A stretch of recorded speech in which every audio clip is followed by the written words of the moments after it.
नमस्कार, फूडी पूजा किचनमध्ये आपले खूप खूप स्वागत आहे। आज मी इथे भोकरची भाजी बनवणार आहे। ही भाजी खूप टेस्टी लागते। यासाठी मी 250 ग्रॅम एवढे भोकर घेतलेले आहेत। देठं काढून घेतले आहे, स्वच्छ पाण्याने धुवून घेतले आहेत। त्यासाठी मला एक कैरी लागणार आहे। सर्वात आधी आपण हे जे भोकर आहे हे आपल्याला बॉईल करून घ्यायचे आहेत। एका भांड्यामध्ये मी ते टाकून घेतले आहेत। भोकर बुडेल एवढं आपल्याला पाणी इथे घालायचं आहे। साधारण 1 ते 1.5 ग्लास एवढं पाणी आपल्याला इथे लागेल।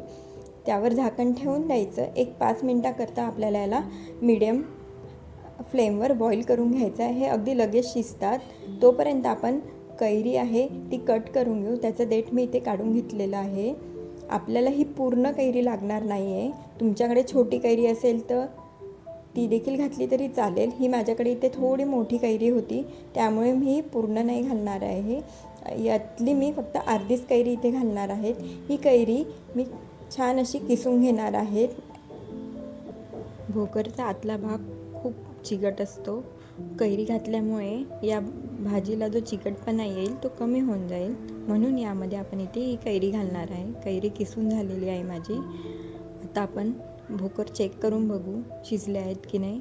शिजलेले आहेत, हे बघा। 5 मिनिटातच हे रेडी होतात। आता याप्रमाणे एक गाळणी घेऊन ते भोकर या गाळणीमध्ये आपल्याला टाकून घ्यायचे आहे। पाणी गळून जाईल याचं, थंड होण्यासाठी ठेवून द्यायचे आहे। थंड झाल्यानंतर हाताला छान तेल लावून घ्यायचं आहे आणि जे भोकर आहे ते कट करून घ्यायचे आहे। तुम्हाला जसा आकार आवडेल तसा कट करून घ्यायचा। आतलं बी हे काढून घ्यायचं। भोकर आतून खूप असे चिकट असतात, त्यामुळे हाताला तेल लावायचं आहे।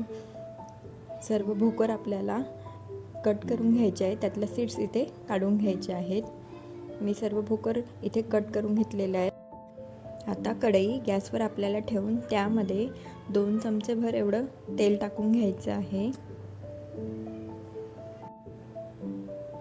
1 चमचाभर मोहरी इथे आपल्याला घालायची आहे, छान तडतडू द्यायची।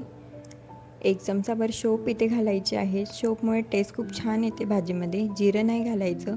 2 लवंग, 2 मिरे इथे मी घातलेले आहेत। 2 तेजपत्ता इथे घालायचा आहे। मोठा असेल तर 1च घालायचा।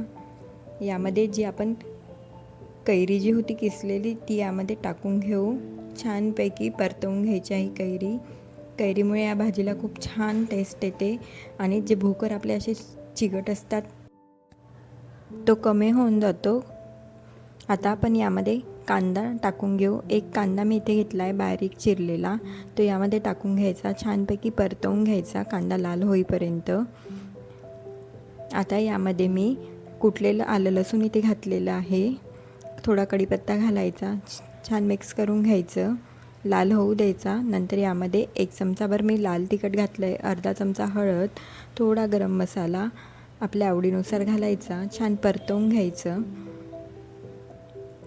आता यामध्ये आपण जे कट केलेले जे भोकर होते ते यामध्ये टाकून घेऊ। तुम्ही भोकर बघू शकतात किती स्टिकी आहेत, तार देखील त्याचे होत आहेत। आता कैरीमुळे काय होईल, या भाजीचा जो चिकटपणा आहे तो कमी होऊन जाईल। अजिबात ही भाजी चिकट होत नाही।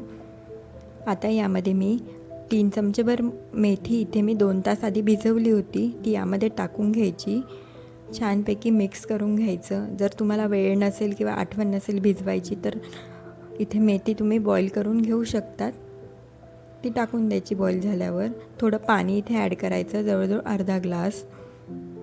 छान आता 10 मिनिटांकरता याला लो फ्लेमवर झाकून ठेवायचं आहे। 10 मिनिटांनंतर यामध्ये 1 चमचाभर बेसन पीठ घालायचं। बेसनमुळे या भाजीला खूप छान चव येते। भाजी आपली रेडी आहे। थोडी कोथिंबीर घालून द्यायची। हे बघा, या एका प्लेटमध्ये मी इथे काढून घेतलेले आहेत। ही भाजी खूप टेस्टी लागते, नक्की ट्राय करून बघा। सध्या उन्हाळा आहे, भोकर खूप जास्त प्रमाणात येतात। लोणचं तर आपण करतोच, भाजी देखील करून बघा। रेसिपी आवडल्यास लाईक करा, शेअर करा, चॅनलला सबस्क्राईब करा। चला बाय।